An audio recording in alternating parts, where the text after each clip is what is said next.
Uh, the hope that is that it's only going to get better. This was pretty fun, and I think that we showcased that tonight with an incredible competitive spirit. The game was kind of getting away, but I think a few of us took it, a little personal that we wanted to keep the game, still competitive and high level. Fans and everyone across so many different countries want to see the best players in the world showcase their talent. So that last about 8 minutes, 9 minutes, it was extremely fun. You love that type of basketball, and the fact that we're asking for instant replays, in the All-Star game. And guys are just, going at it. It was, truly appreciative that I could be a part of it. And I think the NBA, kind of hit it right on the head. They did a great job of trying to figure out a way to get the most out of us, especially the most out of this weekend. Thank you. Yep. Jeff, back right. Jeff Zilgate, USA Today. Kyrie, on the play where you threw it to LeBron, they give you give your team a 1-point lead. Who designed that play? Who was behind it? And it was an after timeout play, I think. I played with him a few times, so it's I cut back door. Russ was driving. Saw the opportunity. I saw before Russ even passed me, Bron was going to kind of circle to the rim, and one of the best finishers at the rim. So it's kind of an easy drop off, to give us that lead. So we've done it plenty of times before, so nothing there. Mark Murphy, Boston Herald. Kyrie, what beyond just this individual game? I mean, did the format influence this? I mean, just why do you think it came together like that?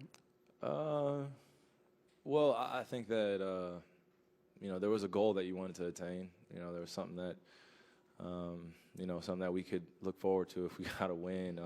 And I can't say that they're probably bring up the cash prize, but.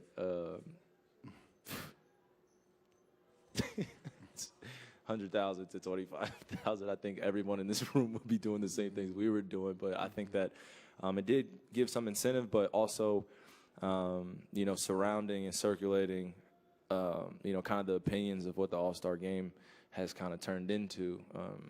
I think we all took it, kind of personal, and individually wanted to come out and be competitive.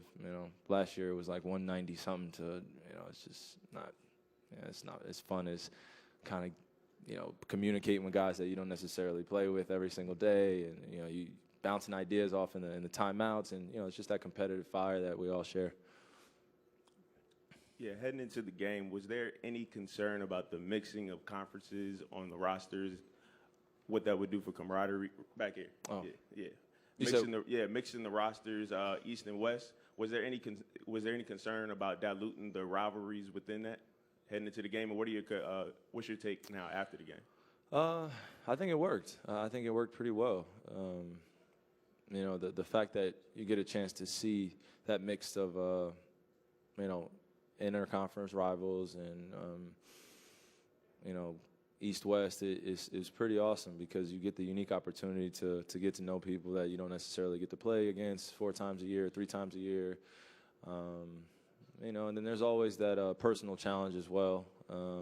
If wanting to show guys what you can do that don't get to see you on a regular basis. So I think it worked. I think we gave it what we had tonight. So. Last 2 questions here, and then the 5th row back. Ken Berger from Bleacher Report. To follow up on Mark's question, Kyrie. Sorry, you guys. I don't know where you are. So over here. Sorry. On your left. To your left. My bad. I apologize. LeBron seemed a lot more engaged, both on the floor and off the floor. And was that an aspect of this new format that maybe made a difference? He wouldn't have maybe been able to do that in the old All-Star format, maybe be a little more differential to the rest of the team. But this was kind of his team. The other team was Steph's team. Was that it, or was it just we would have gotten the same result just with more effort and intensity the old way? Well, I think that he could probably answer that question a little bit better than I can answer for him. But I think that having the captains and then selecting the guys and being able to mix them up, it gave it a more authentic feel of kind of what us players, want to be part of an all-star game. It's great to play with guys in your conference, East-West, but when you get a chance to have Russell Westbrook, Paul George, and their teammates already, and then you mix them with myself, and Kemba and Bron, and you could see the mix, and it just worked. last question right here in the front. Rico Cabrera, East LA Sports. Hi, Kyrie. How are you doing? Quick question. Apart from the game, it was very, very entertaining and very good and competitive. Glad to see that. But while you were here, Kyrie, your outreach into the community was very, very well anticipated and well received. Can you talk a little bit about how you personally were involved along with some of the players? Well, it's incredible when you can, have the impact, off the floor as well. And kind of share a great message that, can inspire the next generation. They're going to be our leaders one day, and you want to continue to have an incredible influence. So, whether that be through our social platform or in the flesh, it's great. Just love not only giving back to just the NBA community, but all communities. We're all one at the end of the day, so it's always great. Thank you, Kyrie. Kevin Durant will be right up.